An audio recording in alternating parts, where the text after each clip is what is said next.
All right, I want to welcome everybody to week 2 of the NFL action. Some big wins last week. Sean had a very impressive win over Billy in a high-scoring game. Ryan started off the season very strong. Steve DeFerrari coming in hot. Even Adam Hybrider cracked the win column, so we know anything's possible. So we'll see how everything goes this week. I wanted to make sure there was no mistaking about the type of broadcast we're going to be doing. I made sure I dressed for the occasion. No cut-off sleeves for this one, so don't get any ideas, Dennis and Bud. And here we go. Let's get into the action. Let's get into this. So first matchup we have here is now Sean and Dennis. Father-son matchup, always fun. So Sean is, again, coming off a big win, while Dennis is definitely let down last week by a couple of weak performances. Sean got a ton from both Cooks and Patterson. Patterson had over 100 yards on the ground last week. So what does that mean this week? He's playing the Patriots. So we all saw how things went last week. Definitely in for a big game. Also, Cooks saw a ton of targets with Kenny Stills out, so he should definitely be solid for Sean this week. I like the call of going with Marcus Wheaton tonight and on Thursday Night Football over Joyt Bell. He's got a tough matchup, Bell that is, whereas Wheaton definitely saw a ton of targets and is going to continue to grow into that offense. Foles was a little bit of a disappointment last week for Sean. He had some turnovers early going. But he should definitely pick it up this week against Indy, so I definitely like him to start and have a good game.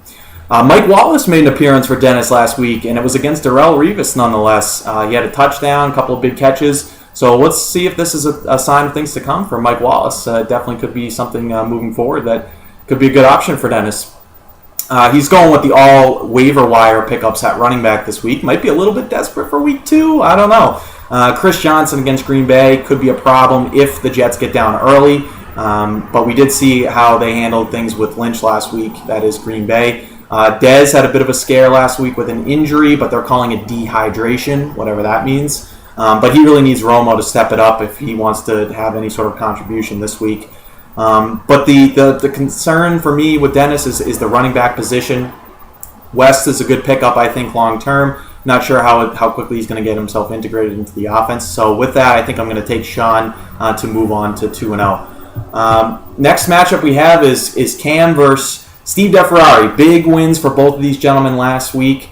So who will go to 2-0? That's the big question. Stafford was a monster last week throwing to Calvin, and he also had his own rushing touchdown. Much tougher matchup on the road against Carolina, so I'm not expecting anything near what he did last week, but still should be okay. Antonio Brown, huge game again last week, had a nasty kick against the punter that was awesome against the Cleveland Browns. He should be okay against Baltimore tonight, so should have a good performance there. A little bit of a concern with Lacey getting another concussion. He's had a few now in a very short period of time, so definitely something to monitor moving forward. But he practiced this week. He should be good to go, so I definitely like him against the Jets. Regardless of the QB that Andre Johnson has, he still continues to produce. So I like him making big plays last week, and I like him against Oakland this week. On the flip side, Doug Martin was a big disappointment last week. There was some rumors that he was benched at one point during the game. So that's been denied, but definitely a concern with his involvement. Rainey may see more touches in Tampa Bay. Ertz was solid last week again for Philly. I really think he could be this year's version of Jordan Cameron. I think he's going to have a really, really big year. He's going to be a top 5 tight end moving forward. Although the prediction here for this matchup is about even, I definitely have some concerns about Martin and Stacy for Steve. So I actually think Cam's going to take this one and move on to 2-0. So the next matchup we have is Bill versus Dave. Very tough losses for both these men last week. High-scoring affairs. Dave was number 2 in scoring last week, but still lost. But that's just the way it goes sometimes with fantasy. You just got to keep putting up those big numbers, and hopefully they turn into wins. So the wide receivers on Billy's team, definitely some veterans in the mix. I think 2 of them are very solid in both Calvin and Reggie Wayne. Reggie looks great coming off the injury. Larry Fitzgerald definitely let Bill down, so I know that was a big disappointment for him last week. And again, I just think this is a sign of things to come moving forward in Arizona. Gronk got back into the action last week with a touchdown. About what we expected in terms of the snaps. He should continue to see maybe about a third of the snaps, maybe a little bit more this week. But again, if he's in the lineup, there's a good chance he's going to get a touchdown at some point. Steve Smith is starting for Billy this week. Haven't heard that name in a long time. He did have 15 targets and over 100 last week, so could be lightning in a bottle for Bill this week with all that's going on in Baltimore. So we'll have to see. I'm not sure that he's the player he once was, but he might be able to contribute this week and give Bill some big points. Speaking of big points, Julius Thomas last week, 3 touchdowns. What more can you say? He's going to take a lot of the targets away now that Wes Welker is still out of the lineup. So best offense in the league in Denver, and he's a huge target for them in the red zone. In terms of how Dave did last week, it's kind of as the Patriots go, so will Dave. Vereen, good touches last week, had a lot of snaps. Brady looked absolutely terrible in the second half, one of his worst halves of football that we've ever seen him play. I think they'll both move forward and do fine this week against Minnesota on the road. But Brady definitely looked human, so is that a sign of things to come potentially for him in the future? Hawkins is a good pickup for Dave, or actually he drafted him this year and is inserted into the lineup. I like his chances with Gordon now out of the lineup, and also Jordan Cameron may not go this week, so definitely think Hawkins could have a good game.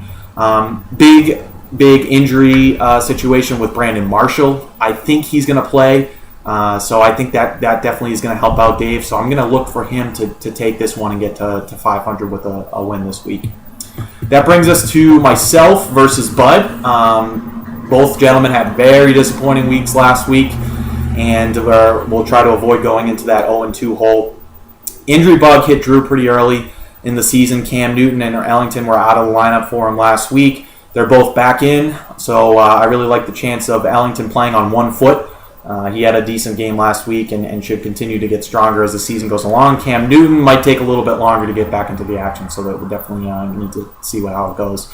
Big games last week from Murray and Pitta. Pitta was, of course, on the bench because that's the way it works in fantasy football. We never make the right decisions, but they should be solid this week.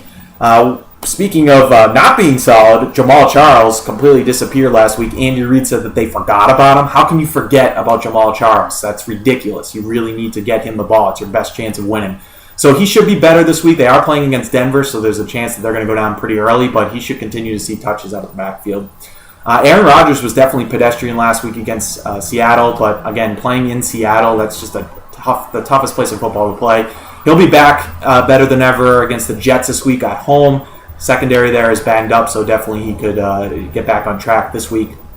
I was definitely critical of Gore last week and moving forward into the season, although he had a good game. He had a good game against Dallas, and he should continue to get a lot of touches in San Francisco this week, so I look for him to gash that defense and give him a couple more rides in the sunset. So we'll see. It's another close one here. I'm not quite sure what we're going to get in terms of point production out of Ellington, and Keenan Allen had a tough week, but I think it'll be enough to get through. Emmanuel Sanders has a chance to go off for a big game, as does Jordy Nelson, but I think it'll be enough with Charles, Ellington, and Murray to take Drew to 1-1 this week. Finally, we get to the matchup of the week. We have a couple of upstarts in the league with Ryan and Adam looking to go to 2-0 this week. Which one will it be? I think that Ryan definitely made the pickup of the week with Alan Hearns. Didn't know who he was going into this week, but people definitely know who he is now because he had a really big opening week with 2 touchdowns early going for Jacksonville. So is he going to be this year's Ogletree from last year, or is he going to be someone we can count on moving forward? I think in time he'll sort of fizzle out, but I think in the early going he should be okay. Olsen had a touchdown last week with backup quarterback in the role. Now Cam Newton's back in the saddle, so I definitely think that's going to be a help for Ryan moving forward in the red zone specifically. I do have some concerns about Jennings from the Giants. The Giants as a whole just looked awful last week. I really don't know if he's going to be able to carry the load for the Giants. They really have so many things that are going wrong with that team, so I'm not 100% confident in him. Adam proved me wrong last week with Harvin. Harvin had a monster game. He looked like a completely new player. Again, it's all a question of health. If he stays healthy, he's going to be fine. He's going to be really good for Adam at the number 1 wide receiver position. Peterson, solid last week, but now he's playing the Patriots. So if Noshawn Marino, a.k.a. Barry Sanders, gashed the Patriots like he did last week, what does that mean for AP? I think he could actually have a monster game. And also McCoy in the backfield as well against the Colts should be very, very good this year. Forsett was a pickup for Adam this week on the waiver wire. Should be pretty good tonight. He seems to be the starting running back right now in Baltimore, so we'll see how it goes with that. Maybe long-term could be some issues, but for now I think he's a good start, and definitely could be a good point production for Adam. So as Marshall, as I mentioned earlier, Marshall is questionable with injury. So is Alshon Jeffrey, and it actually looks less likely that Jeffrey's going to be in the lineup this week. So I think that definitely changes things in terms of the prediction. I was ready to go ahead and give Ryan the victory, but now seeing what I'm seeing about Alshon Jeffrey, I'm not quite sure he's going to be in the lineup. So I actually think Adam's running backs are just going to go off this week, and I think it's going to be enough for him to get to 2-0 and go towards the top of the league. So that's what we have for this week's action. Again, thanks for the feedback on the predictions from last week. Hopefully we can continue to do this moving forward, and best of luck everybody this week as we go into week 2.